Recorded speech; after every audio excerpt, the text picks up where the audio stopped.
What is up guys, Karma Medic here and welcome back to another dose. If this is the first time you're watching one of my videos, hi, my name is Nasser and I'm now a third year medical student studying at King's College London. You can also follow me over on my Instagram page for more daily updates about my life at medical school. But for now, let's jump straight into the topic of this video, which is what my study strategy is at medical school and how I can consistently score well. Now throughout my academic life, I've managed to be not stressed or not worried for I'd say about 95% of the exams and tests that I've taken. I've also managed to score well on something like 95% of the tests that I've taken. And that's not because I'm a genius or I'm really smart, and it's also not because I lock myself in my room and study for hours on end. It's because I study smart and efficiently, and I think the mentality that I have around studying and exams and succeeding is a little bit different than most people. So today what I want to share with you guys are some of the studying strategies that I use to be able to score well so consistently over the 4 years of my undergraduate degree. Alright, so let's start by talking about my mentality when it comes to exams and assignments and tests. Whether I have a final worth 40% or a midterm worth 20%, I will still work as hard as I possibly can to succeed in both of them. There's no point in me thinking, oh, this quiz is only worth 2% or oh, this assignment is only worth 10%. Let me not work as hard on it and I'll have to make up for that extra loss when it comes to other parts of the course module. Another point about the mentality when it comes to exams. Exams are hard.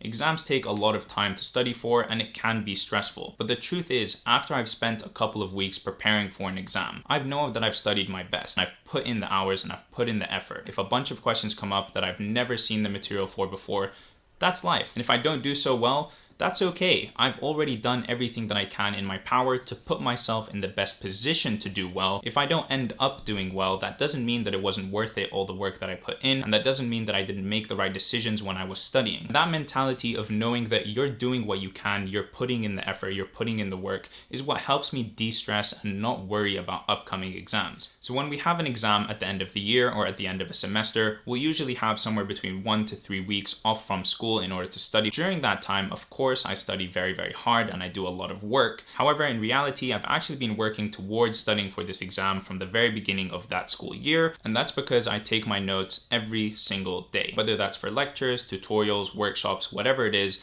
every day I put in a small amount of work. So for example, today I have 5 lectures scheduled, and that means by either today or tomorrow I will have written all of my notes for those 5 lectures. So when it comes exam time in December, all I have to do is read them, learn them, memorize them, and I don't have to start from scratch writing those notes or learning that material because I already did it a couple of months ago in September. I will have already seen all of the material that's going to be tested at least once. So when you're reading it again, it's almost like a second read through. It's like you're building on the foundation of knowledge that you already have. Secondly, around exam time in those 1 to 3 weeks that we have off in order to prepare for exams, I really do put in the work. Of course, I still maintain a balanced life by going to the gym, doing exercise, seeing my friends, etc. But here the priority is studying for my exams. And during this period, I always study for the exact same number of hours and I always study with the exact same routine. I set myself a goal of 8 hours of studying in a day. I wake up at 7, I'm at the library and I start studying at 9. I study from 9 till 1, take a 2-hour lunch break and chill break from 1 till 3, study again from 3 till 7. Now following that timetable, I've already studied for 8 hours in the day and it's only 7 p.m. And that's honestly already very good. If you can keep up 8 hours of studying a day for 1 to 3 weeks, you're going to be able to cover a lot of material. At 7 p.m. I can either take off the rest of the day, make sure that I can relax, enjoy myself and maintain a balanced life so that I can continue studying for 8 hours a day for the coming weeks. Or if I'm still in the studying mood and I feel like I can do more, I'll take a 1-hour break from 7 till 8 and then study from 8 till 9 or 8 till 10 depending on how I'm feeling or how close I am to the exam or how much material there is left, etc. So this structure that I have, this consistency that I have when it comes to studying for exams is something that's very, very beneficial. It's almost like a guaranteed fact of life that I know around exam time, this is the routine that I'm going to have and this is how much studying I'm going to do. And that really makes it simple for me. It takes out all of the stress about having to plan when I'm going to study, having to plan my revision timetable, etc. I know that it's always going to be the same and that's just how it's going to be. And before we move on to the next tip, I want to give a quick shout out to the sponsor of today's video, Skillshare. Skillshare, of course, is the online learning community with thousands of classes covering lots of different entrepreneurial and creative skills. The premium membership gives you unlimited access so you can find the perfect community and classes for you. I've personally used Skillshare in order to improve my editing techniques for videos like this and also teach me more about the YouTube algorithm, search engine optimization, and everything like that. Whether you want to learn a new skill or you want to explore your own creativity, Skillshare is the perfect place to continue learning. Skillshare is also extremely affordable, with their annual subscription being less than $10 a month. It's a service that I personally use, a service that I've actually found useful in improving my skill set. And because Skillshare is sponsoring this video, you guys can get a 2-month free trial by clicking on the links in the description down below, and you can learn more about Skillshare over there. Anyways, on to the next tip. Now let's talk about studying smart and studying efficiently for a second. On any given test, and I believe this is especially true if you're studying medicine, 80% of the marks that you're going to get are going to come from about 20% of the material that you have to study. These are the topics that come up over and over and over again, and that's because they're the ones that are most important, because you're going to see them most commonly when you're working as a doctor, etc. I make it my goal to cover all of the material that could come up on a test, but by far most importantly, and especially if you're crunched for time,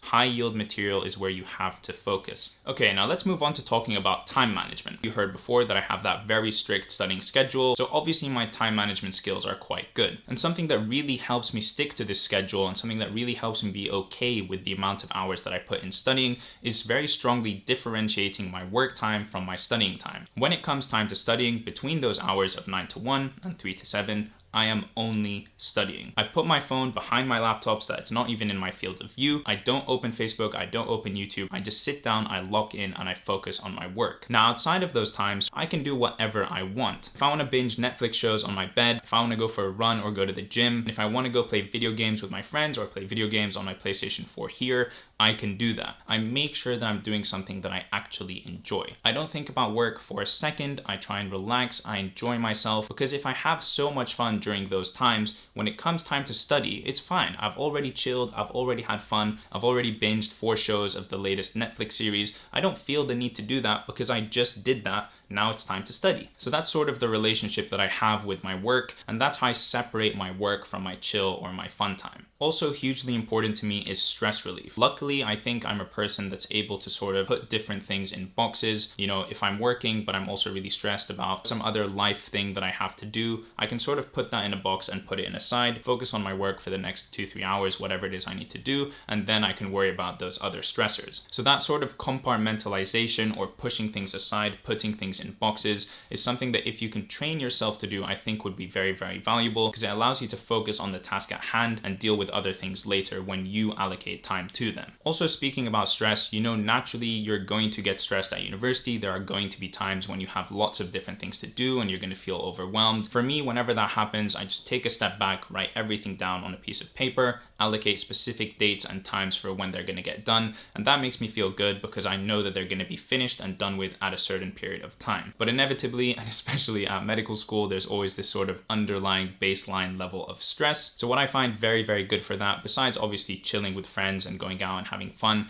is just the gym or physical exercise. Going for a run or going to the gym is something that I couldn't replace with anything else. So if you can do some sort of physical exercise, whatever that is, I would highly, highly recommend that. Now, after having taken all these things that I just talked about into account, when it comes to exams, when it comes to preparing for exams, I honestly can say that I feel almost zero stress. I know that I've either already put in the work or I'm going to put in the work to put myself in a position where I have the best chance of succeeding. If I don't succeed, that happens sometimes, and you reflect on what happened, what went wrong, and how you can change it in the future. And if you do succeed, you can think about what went well and what you're going to keep doing when moving forward. These are all the reassurances that I could possibly give myself, that I know that I'm going to work hard, that I know I'm going to do my best, and that's all that I need to clear my conscience and not feel stressed about upcoming tests or exams. And finally, on an important note, studying is equally as important as enjoying yourself, going out, relaxing, chilling with friends, doing exercise, whatever it is that makes you happy. I think that balance is really the major key that helps me not be stressed before exams, tests, or assignments. And with that, I think I'm gonna sign off this video here. Thank you so much for watching. Please do leave a like on this video if you enjoyed it, and also subscribe to my channel to see more videos from me in the future, and I will see you in the next one. Peace.